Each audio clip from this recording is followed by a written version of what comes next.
오늘은 시편 8편 말씀으로 하나님의 은혜를 나누겠습니다. 여러분을 세계에서 가장 좋은 천문대로 초청합니다. 우주는 과연 얼마나 넓을까요? 우주가 얼마나 넓은지 자세히 알려져 있지는 않지만 현재 인류가 관측한 우주의 크기는 지구를 중심으로 반지름이 약 465광년이라고 과학자들이 말한다 그래요. 465광년.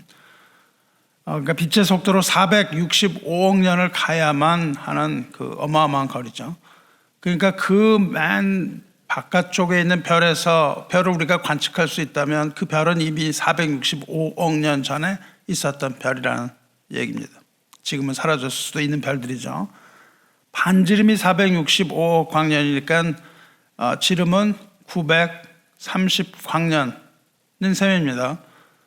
그런데 지금도 우주는 팽창하고 있다는 이론이 주류이기 때문에 우주의 크기는 측정이 불가하고 가변적이라는 거예요. 즉 알 수가 없다는 뜻입니다. 만일 우주가 무한하다면 우주의 끝은 존재하지 않겠지만 우주가 유한하다면 끝이 어떤 모습일까요? 우주의 끝. 이것 역시 알지 못합니다. 우주의 끝을 넘어서면 또 다른 우주가 존재한다. 이런 설이 유력해요. 이것을 멀티버스 이론이라고 합니다. 전에는 유니버스죠. 유니, 하나라는 뜻입니다. 유니버스, 즉 우주가 하나라고 알고 있었지만은 이제는 멀티버스, 다중 우주 이론이 정설입니다.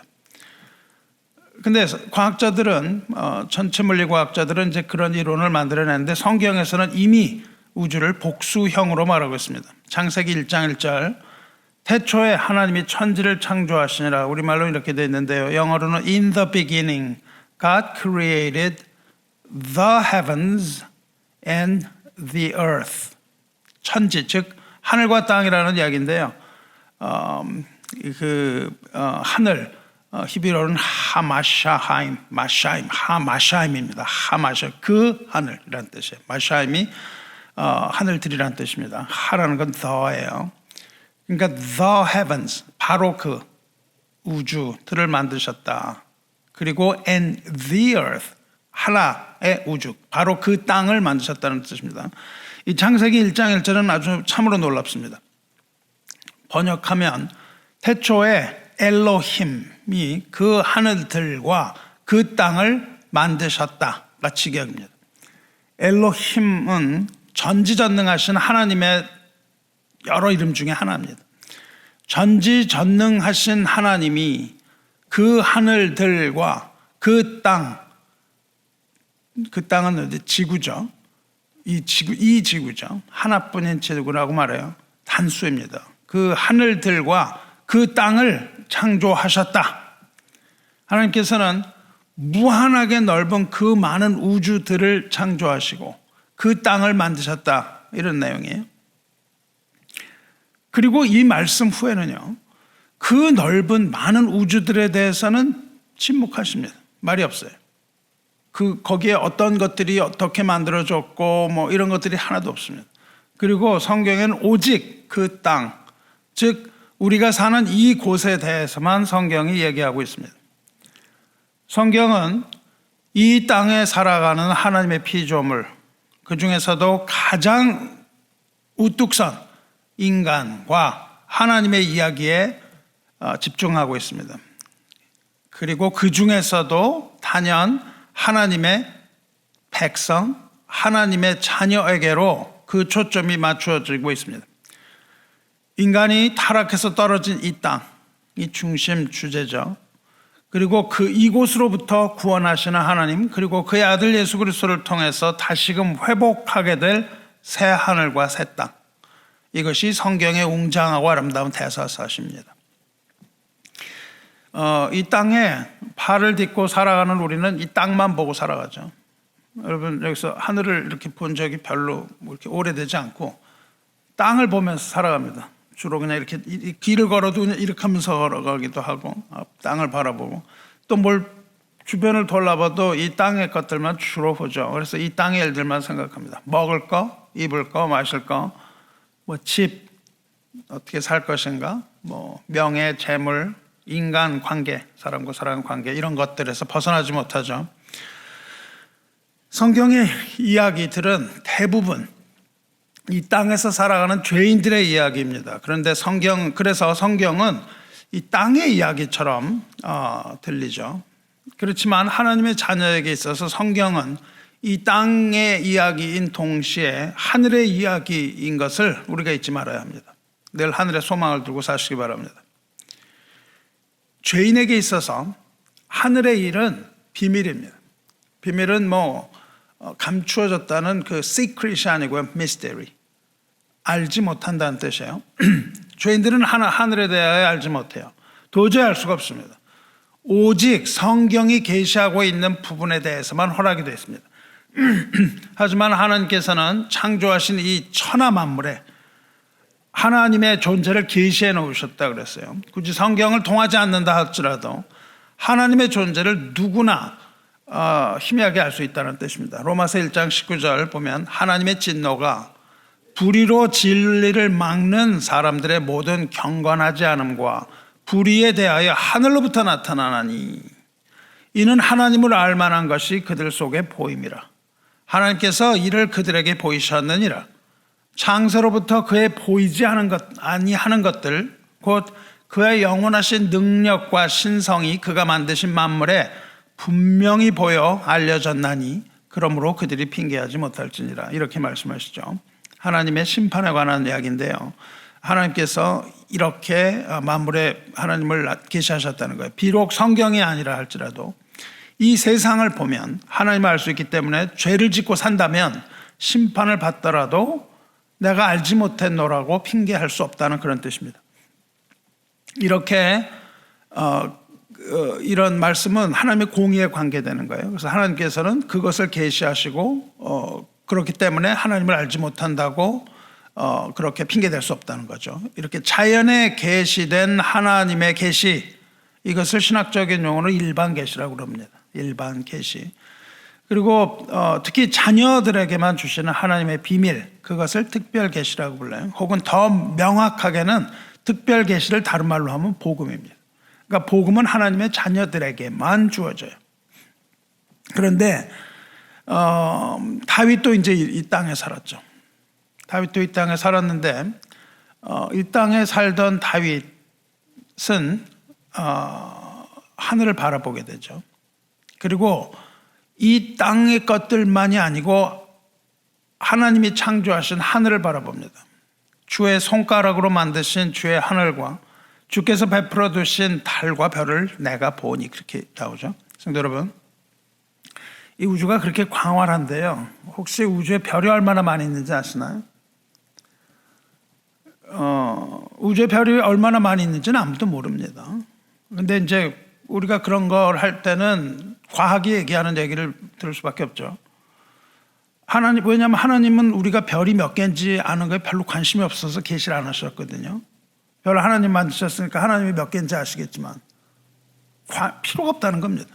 그게 뭐 별이 몇 개가 되든 우리 구원과 아무 상관없기 때문에. 그래서 너무 우리는 계시되지 않은 걸 자꾸 파고 들고 그럴 필요가 없어요. 계시하신 것만 아는데도 시간이 없습니다. 근데 학자들은 뭐라고 그러냐면은 우리 우주에만 약 1000억 개 별이 있대요. 아니, 1000억 개의 은하가 있대요. 1000억 개의 은하. 은하만 1000억 개래. 그리고 은하당 평균 약 1000억 개의 별이 있을 거라고 추정을 해요. 뭘로 알아냈는지는 잘 모르는데 하여튼 그렇게 얘기를 해요. 1000억 개의 은하가 있고 1000억 개의 별이 있다, 은하당. 그러니까 이것은 과학적인 추론이니까 맞는 말이라고는 얘기 못하지만 만약에 이 말이 맞다면 우리 우주에만 1000억 곱하기 1000억 10에 222승계의 별이 있을 것으로 추정합니다. 어떤 과학자가요, 지구의 바닷가 모래알을 또 다 세봤어요. 어떻게 셌는지도 그것도 알지 못해요. 근데 모래알의 수가 1000억 개래요. 1000억 개. 그러니까는 이 우주에 있는 우리 우주에만 있는 별의 수가 바닷가에 있는 모래알의 개수보다 1000억 배 많다 이거예요. 별이 모래보다 훨씬 많습니다. 그런데 우주가 지금 빛의 속도로 팽창한다고 하거든요. 팽창하는 속도가 빛의 속도라 그래요. 왜냐하면 우주 끝을 봤다 그러는데 우주 끝이 점점 더플러 효과라 그러는데 점점 멀어져요. 왜 기차가 멀리 가면 소리가 줄어들고 가까이 오면 소리가 높게 들리잖아요. 그런 걸 이제 갖고 하니까 이게 뭐 맞는지 틀리는지 잘 모르겠습니다. 그러나 어쨌든 빛의 속도로 지금 팽창한다고 할 때의 별의 숫자는 뭐예요? 알 수 없다. 도저히 알 수 없다. 이걸 뭐라고 부르죠? 천문학적 숫자다 그렇게 불러요. 천문학적 숫자라는 건 무슨 뜻이에요? 모른다는 뜻입니다. 근데 하늘에는 해도 있고 달도 있고 별도 있어요. 그렇죠? 근데 엄밀하게 따지면은 해는 뭐예요? 해가 별입니다. 별 중에 하나예요. 그렇죠? 해는 별 중에 하나의 작은 별이죠. 작은 별. 우리나라한테는 어마어마하게 큰 별이지만 우주에서 보면 아주 쬐끄만 별, 소위 그 간의 기별도 가지 않는 그런 작은 별입니다. 근데 우주에는 빛을 내는 별과 빛을 내지 못하지만 빛을 반사하는 행성들이 있어요. 그러니까 우리가 보는 하늘에는 뭐와 뭐만 있을 뿐이에요. 달과 별만 있을 뿐이에요. 그렇죠? 해는 별이니까. 그러니까 하늘을 딱 보니까 달과 별이 보인단 말이죠.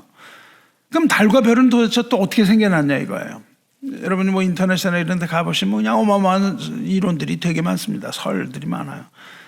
과학자들은 그냥 좋은 머리로 수많은 복잡한 가설을 생각을 해냈고 지금도 열심히 나와요. 만들어놔요.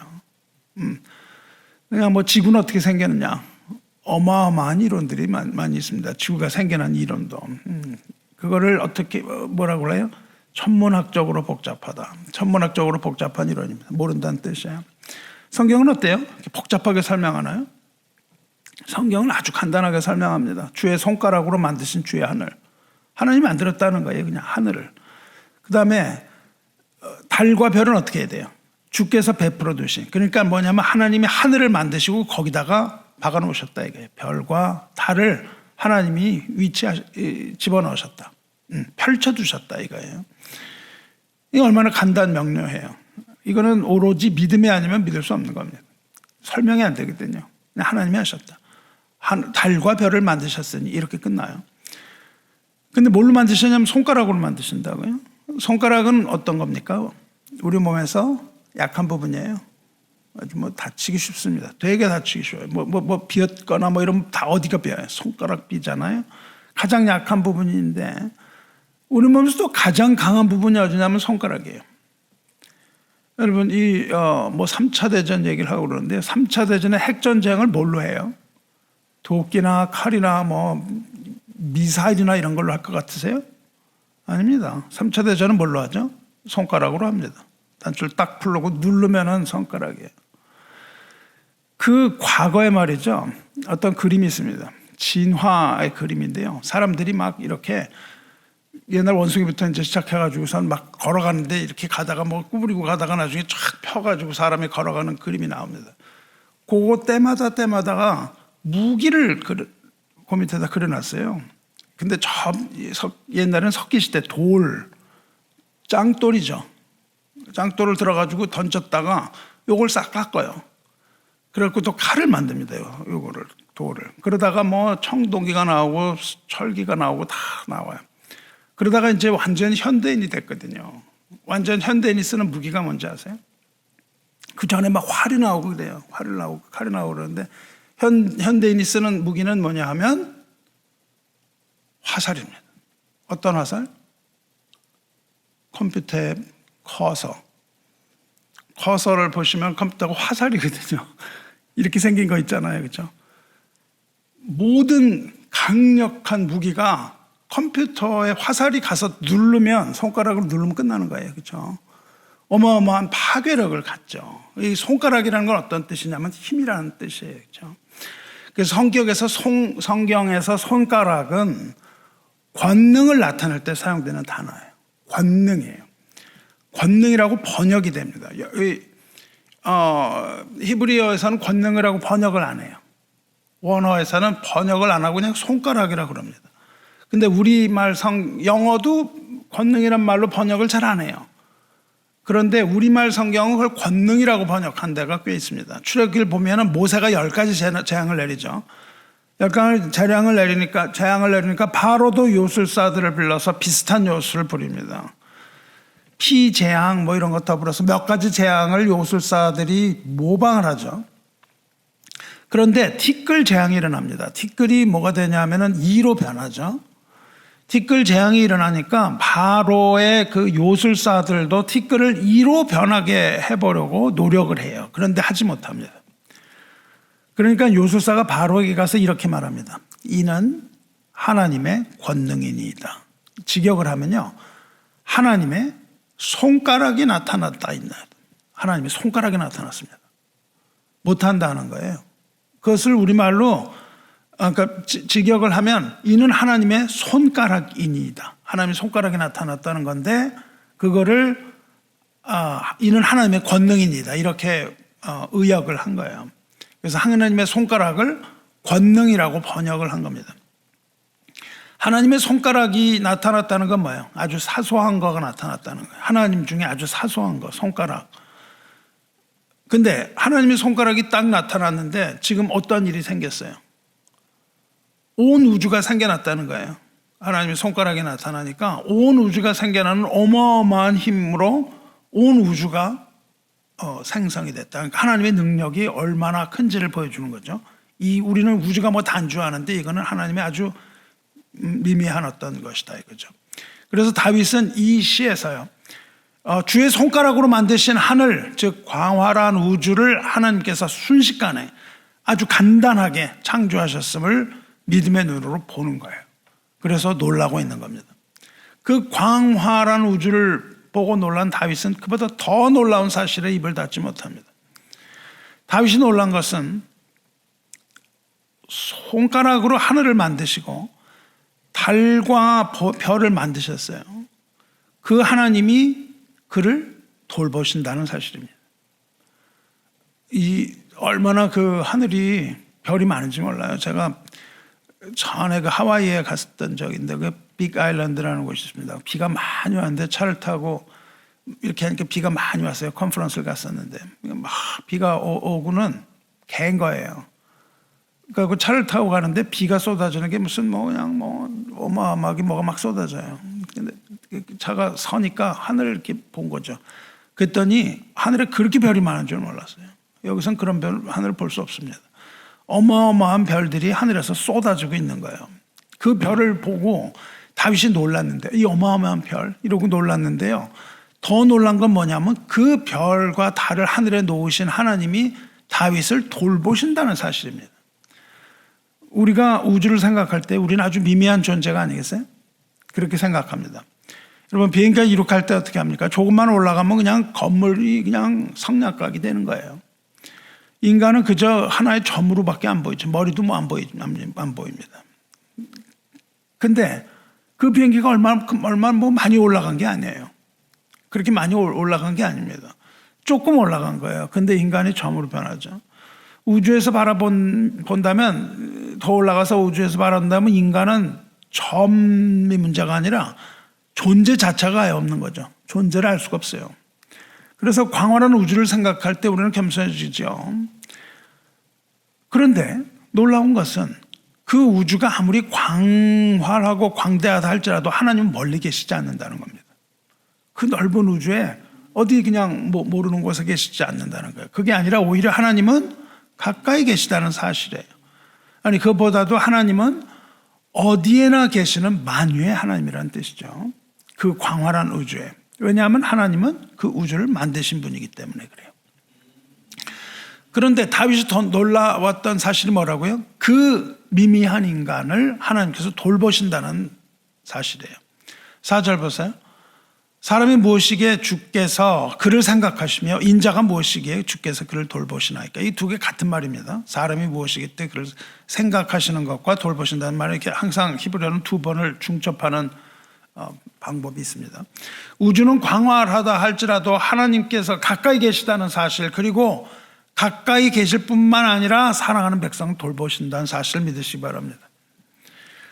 그러면 하나님이 왜 이 우주를 만드셨을까요?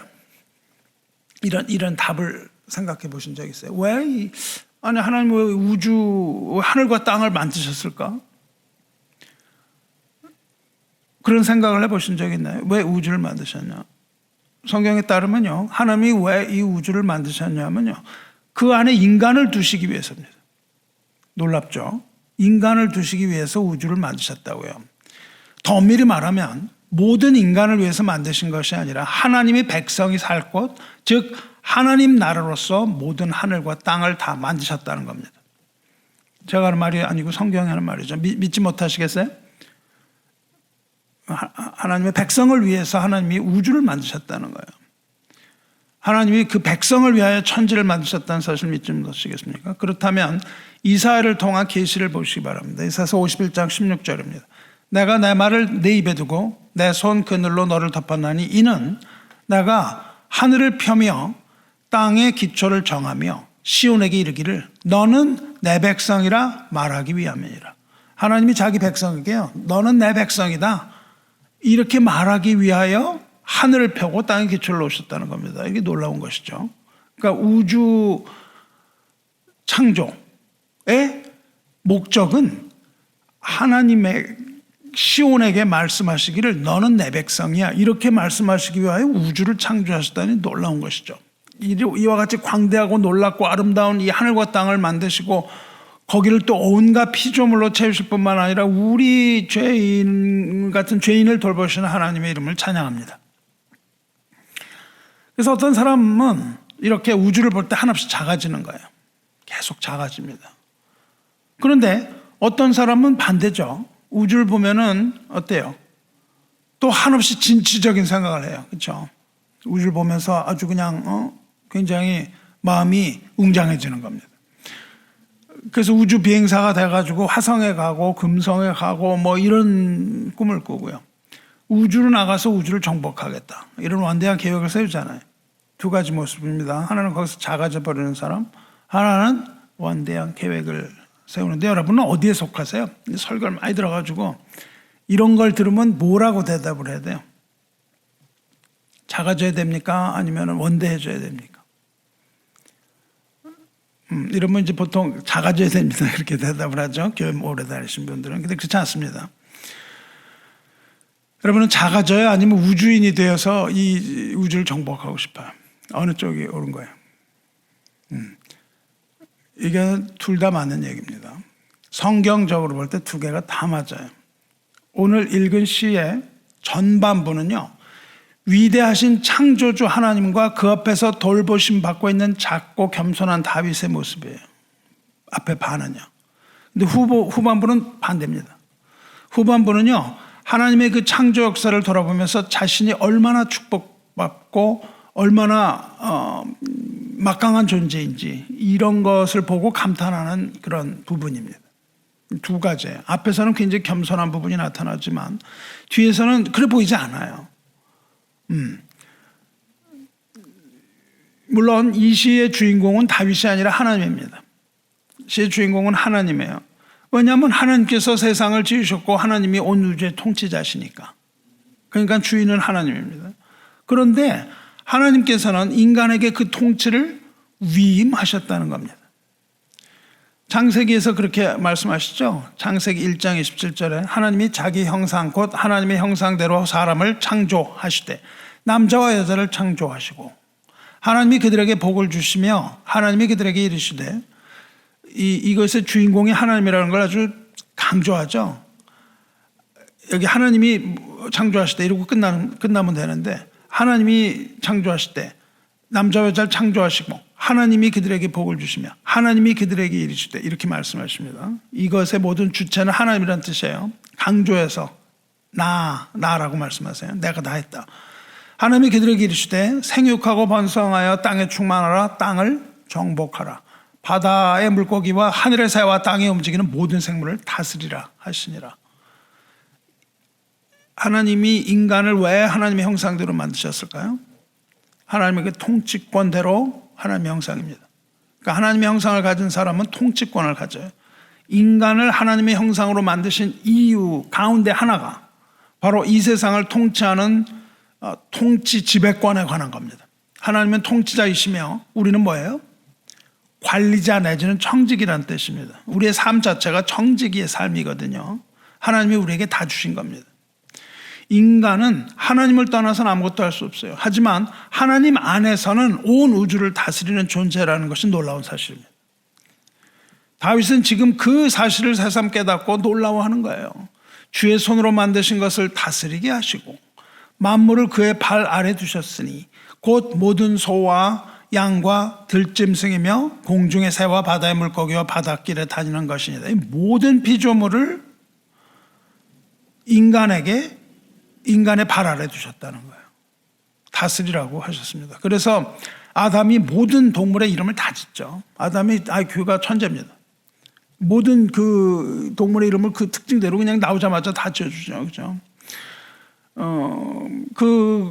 그러면 나오라 그러면 그냥 나오는 거예요. 그렇죠? 동물들이 나오라 그러면 나왔던 거죠. 8절도 보세요. 그를 하나님보다 조금 못하게 하시고 영화와 존귀로 관을 씌우셨나이다. 우리에게 이 땅의 관리를 맡기시기 위해서 우리에게 영화와 존귀로 관을 씌우셨다. 이거예요. 영화와 존귀는 뭐예요? 왕의 표시입니다.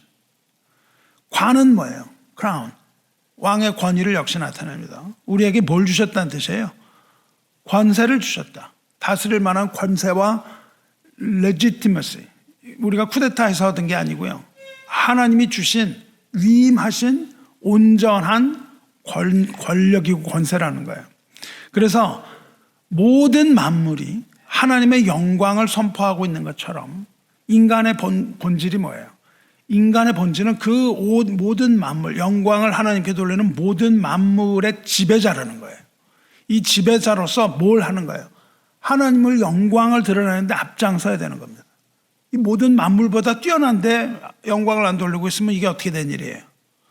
그 모든 것을 다스리는 통치자로서 통치자라는 말을 좀 거북할 수 있지만은 하여튼 그 지배자로서 위임자로서 하나님의 영광을 드러내는데 앞장서야 될 의무가 있는 거예요. 그래서 우리가 먹든지 마시든지 무엇을 하든지 무엇을 위하여 하라? 하나님의 영광을 위하여 하라 하는 말씀이 바로 이런 뜻이죠. 무엇을 하든지 먹든지 마시든지 무엇을 하든지 하나님의 영광을 위하여 하시기를 축원합니다. 지금도 인간이 세상을 지배하죠. 포식자 중에 제일 위에 있습니다. 그렇죠? 지금도 우리는 세상을 지배하지만 세상이 우리에게 복종하지는 않습니다. 그냥 지배를 할 뿐이죠. 강제로. 사실 자연이 인간에게 복종하는 것이 하나님 창조의 원리예요. 자연이 복종을 하게 됐습니다. 그리고 모든 생물, 동물, 식물 이런 모든 것들이 다 인간에게 복종하는 것이 성경에 따르면 창조 목적인데 그런데 자연이 인간에게 복종하나요? 자연이 인간에게 복종하지 않습니다. 오히려 거꾸로 일어나죠. 인간이 자연에 개입하는 순간 그 자연이 깨집니다.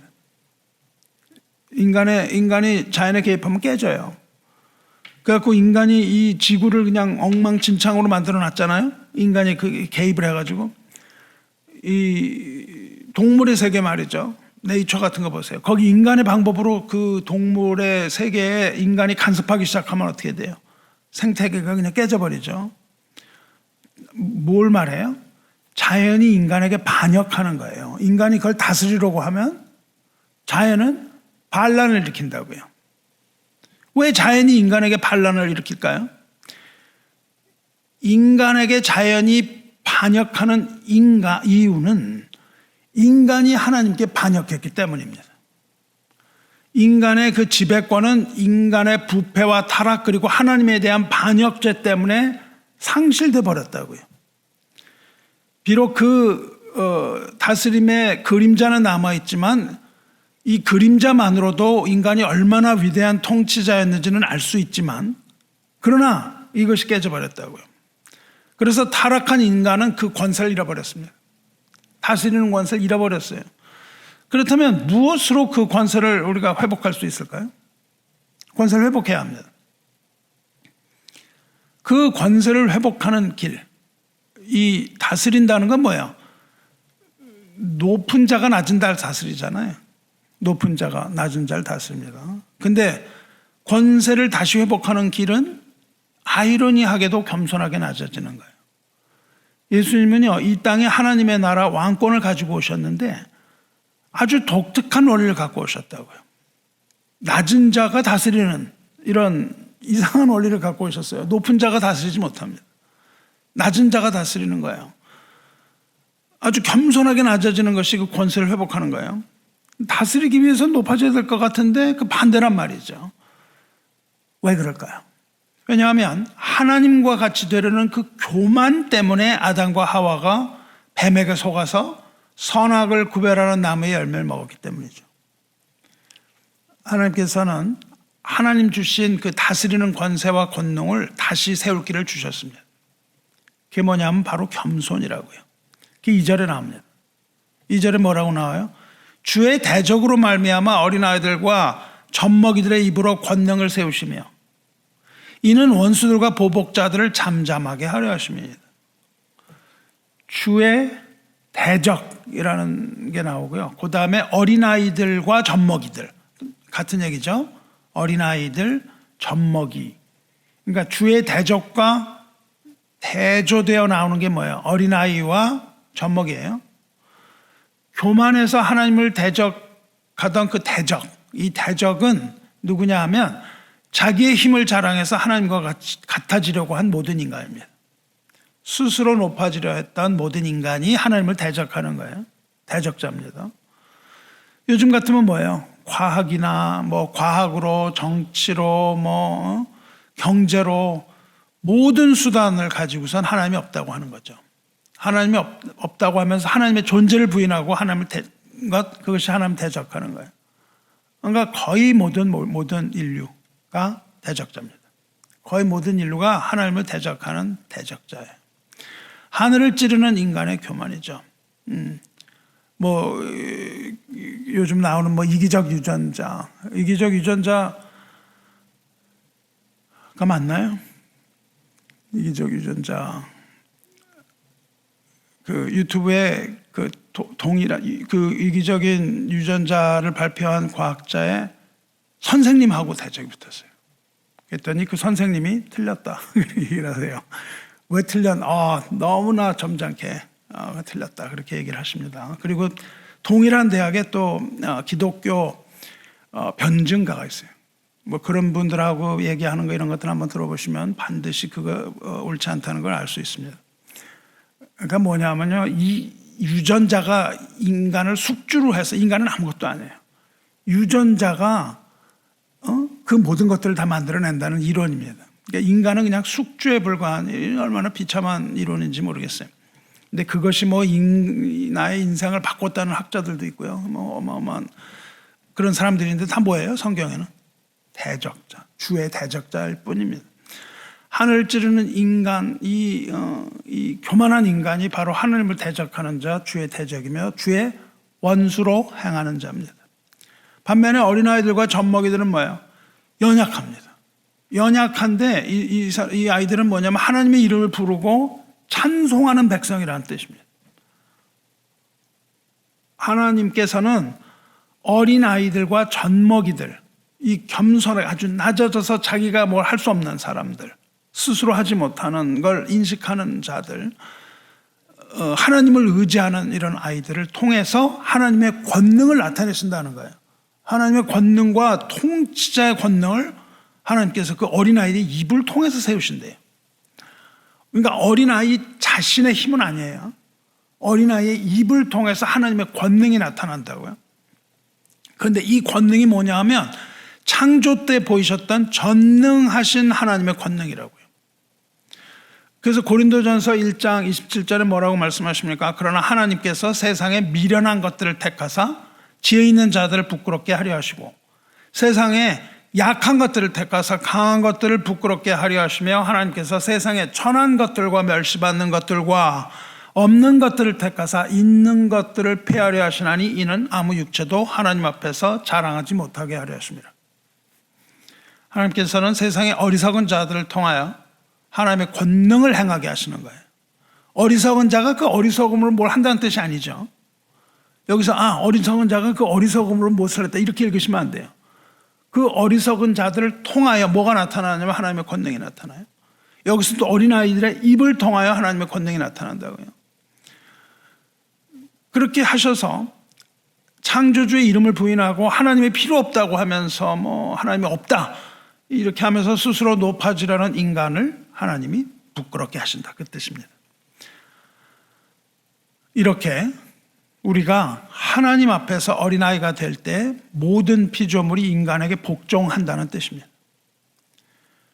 이사야서 11장에 그때 이리가 어린 양과 함께 살며 표범이 어린 염소와 함께 누우며 송아지와 어린 사자가 살찐 짐승이 함께 있어 어린아이에게 끌리며, 이 사자나 이런 것들이 아이가 끄는 대로 끌려간다는 뜻입니다. 그때는 이제 천국이 회복되는 날이에요. 암소와 곰이 함께 먹으며 그것들의 새끼가 함께 엎드리며 사자가 소처럼 풀을 먹을 것이며 젖먹는 아이가 독사의 구멍에서 장난하며 젖된 어린아이가 독사의 굴에 손을 넣을 것이라. 내 거룩한 산 모든 곳에서 해됨도 없고 상함도 없을 것이니 이는 물이 바다를 덮음같이 여호와를 아는 지식이 세상에 충만할 것입니다. 이것이 회복된 하나님 나라의 평화로운 모습을 얘기하고 있습니다. 그때가 언제예요? 하나님 나라가 회복될 때가 언제죠? 하나님 나라가 회복되는 때가 물이 바다를 덮음같이 여호와를 아는 지식이 세상에 충만. 땅끝까지 복음이 전해지면 하나님의 나라가 회복된다는 뜻입니다. 예수님께서 그렇게 말씀하셨어요. 이렇게 회복된 나라에서는 모든 동물이 어린아이에게 끌린다는 거예요. 복종한다고요. 심지어는 젖 먹는 아이가 독사의 구멍에서 장난을 해도 독사가 아이한테 해를 가하지 못하고 복종한다는 겁니다.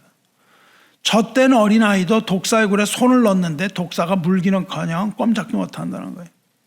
어린아이가 통치권을 회복하는 그때가 바로 하나님 나라가 완성되는 그때예요. 어린아이들과 젖먹이가 입을 통해서 하나님의 권능이 나타나는데요. 하나님의 권능이 도대체 그럼 어떻게 나타난다는 거예요? 어린아이들의 입을 통해서 권능이 어떻게 나타납니까? 어린아이들과 젖먹이의 입을 통해서 권능이 나타나는데, 어린아이와 젖먹이가 하는 일은 뭐냐 하면, 입으로 하는 건 뭐냐 하면은 메시아를 찬송하는 일이라는 겁니다. 예수님께서 메시아로서 예루살렘에 입성하시잖아요. 나귀를 타고 예루살렘에 입성하실 때 이 시편을 이용하신다고요. 이걸 바로 이걸 이용하신다고요. 예루살렘에 입성하실 때 아이들이 소리를 질러요. 호산나 다윗의 자손이여, 이렇게 소리 질렀죠.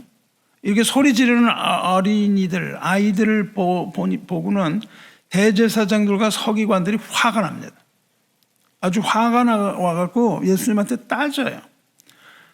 예수님께 따지니까 예수님 뭐라고 말씀하시냐면 마태복음 21장 16절 말씀하십니다. 그렇다. 어린 아기와 젖먹이들의 입에서 나오는 찬미를 온전하게 하셨나이다 함을 너희가 읽어보니라. 이게 지금 오늘 시편 8편이거든요. 어린아이 입으로 하나님의 권능. 그럼 어린아이로 입으로 하나님의 권능이 나타난다는 게 뭐예요? 그 입으로 뭘 했어요? 예루살렘에 입성하신 메시아의 이름을 호산나 하면서 다윗의 자손이여 이렇게 얘기하면서 찬미를 한 거잖아요. 예수님을 찬미한 게 어린아이의 입으로 나온 거거든요. 그러니까 다윗이 무슨 말을 해요? 어린아이의 입으로 나온 거 찬송하는 것이 뭘 드러난 거래요? 하나님의 권능을 드러낸 거라 그렇게 말씀하시잖아요. 그러니까는 어린아이의 입에서 나온다는 것. 이것은 뭐예요? 하나님이 주신 권능, 인간에게 부여하신 그 지배권, 권능, 이 회복이 누구에게 주어진다는 겁니까?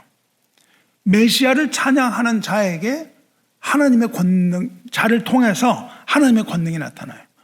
여러분이 예수님의 예수님의 이름을 찬양하잖아요. 그것이 뭘 하는 일이라는 거죠? 여러분은 뭐 생각 없이 막 할지도 모르는데 어린아이도 모르고 하겠죠. 뭐 그걸 하려고 막 굳이 하겠어요? 모르고 하겠죠. 우리도 찬양하는데 그냥 모르고 하는 거예요. 괜히 여기 나와 보니까 앞에서 뭘 막 노래를 부르는 거예요. 그러 보니까 뭐 예수 찬미 이러고 뭐 하는 거예요. 우리도 막 그걸 따라 하잖아요. 그죠? 근데 놀라운 건 뭐예요? 하나님의 권능이 거기 나타난다는 겁니다. 주 안에 사랑하는 성도 여러분, 다윗은 이 시를요 하나님의 찬양으로 시작해요. 여호와 우리 주여 주의 이름이 온 땅에 어찌 그리 아름다운지요 주의 영광이 하늘을 덮었나이다. 이렇게 찬양으로 시작하죠. 찬양으로 시를 시작한 다윗은 찬양으로 시를 맺습니다. 9절 여호와 우리 주여 주의 이름이 온 땅에 어찌 그리 아름다운지요.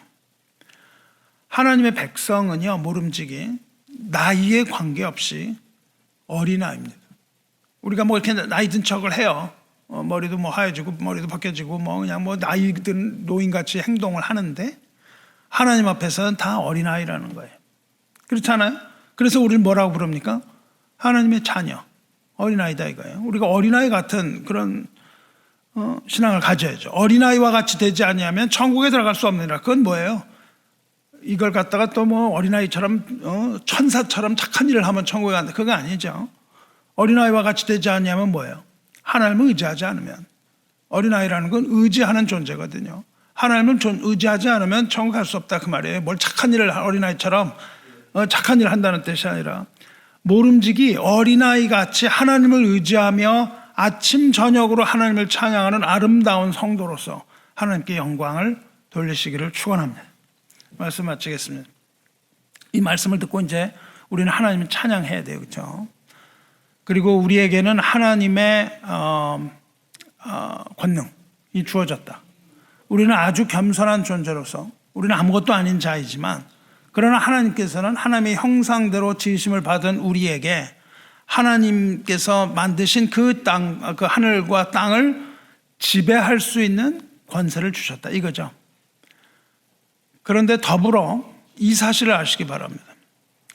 인간에게 부여된 이 지배권이 회복돼야 되는데 아까 어린아이와 같이 된다 그랬어요. 이 지배권의 회복은요 오직 예수 그리스도를 따르는 예수 그리스도의 제자에게 허용된다는 사실을 여러분이 잊지 말아야 됩니다. 예수를 따라가지 않는 자는 이 지배권을 회복하지 못합니다. 그리고 또 이걸 알아야 됩니다. 예수를 우리가 믿을 때 이 지배권, 세상을 지배하는 지배권은 이미 회복됐다는 사실을 알아야 합니다. 어디에 근거하냐면 마태복음 28장입니다. 28장 18절에 뭐라고 그랬대요?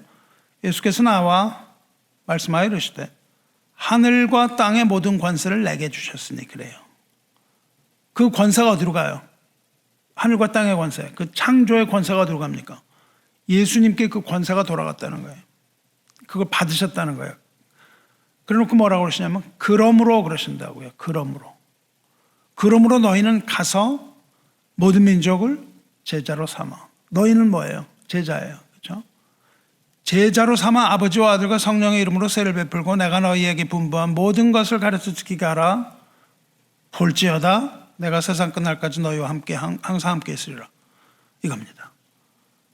그러므로 예수 그리스도를 믿는 자에게는 하늘과 땅의 모든 권세가 다 주어진 거예요.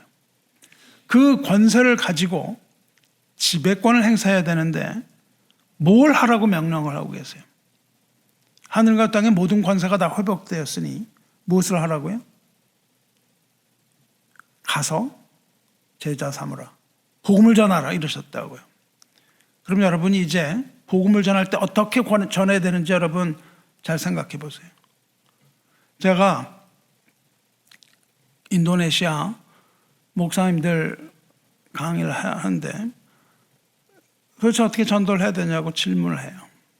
되게 힘들대요. 거기서 이런 방법으로 할까요? 저런 방법으로 할까요? 그래서 제가 대답을 했습니다. 그건 제가 잘 모르겠고 왜냐하면 그분들 제가 뭐 알아요? 뭐 어떤 방법으로 해야 되는지 잘 모르겠는데 어떻게 해야 되냐 하면 그 목사님들이 예수님을 따른다면 무엇이 주어졌냐면 권세가 주어졌다. 그러니까는 복음을 전할 때는요 담대하게 권능을 가지고 전하는 거예요. 우리가 뭐 어떤 사람을 뭐 설득을 하여 뭘 데려오고 막 이렇게 하는 게 아닙니다.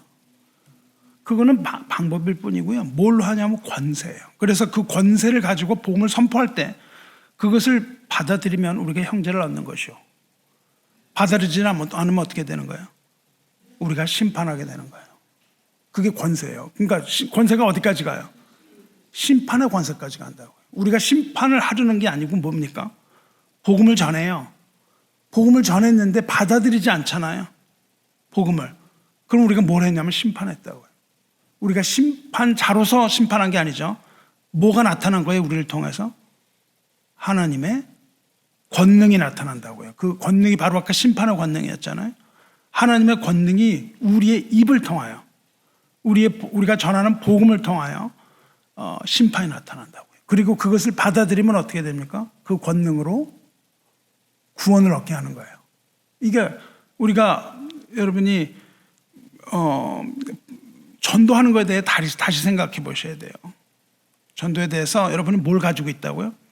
대사로서의 authority, 권세를 가지고 있다고요. 이런 마음으로 여러분 하셔야 됩니다. 이제 그리스도를 따르는 제자는요, 모든 민족에게 복음을 전하여 온 우주를 통치하는 그 권세를 받았습니다. 그리고 그 권세는 회복됐다고요. 우리가 그 복음을 전할 때 이미 회복된 거예요. 이 회복된 권세를 가지고 복음을 전하는 놀라운 역사 일으키시기를 주님의 이름으로 축원합니다. 기도하겠습니다. 자비로우시며 은혜로우신 하나님 아버지, 다윗을 본받아 하나님의 이름을 찬양합니다. 여호와 우리 주여, 주의 이름이 온 땅에 어찌 그리 아름다운지요. 주의 영광이 하늘을 덮었나이다. 주의 손가락으로 만드신 주의 하늘과 주께서 베풀어 두신 달들과 별들을 우리가 보오니 우리가 무엇이기에 주께서 우리를 생각하시며 우리가 무엇이기에 주께서 우리를 돌보시나이까. 우리에게 영화와 존귀로 관을 씌우신 하나님께 찬미를 올리나이다. 우리 주님께 주신 그 하늘과 땅의 모든 권세를 또한 우리 모두에게 주심 감사합니다. 그러므로 우리가 이제 가서 모든 민족을 제자 삼을 때 세상 지혜나 우리 노력으로 하지 아니하고 오직 하나님께서 주신 하늘과 땅의 모든 권세로 하게 하시고 전도와 선교의 모든 일 가운데 세상 끝날까지 우리와 항상 함께 하시옵소서. 여호와 우리 주여, 주의 이름이 온 땅에 어찌 그리 아름다운지요. 아침과 저녁에 찬송하며 아름다우신 우리 주 예수 그리스도의 능력의 이름으로 기도드리옵나이다. 아멘.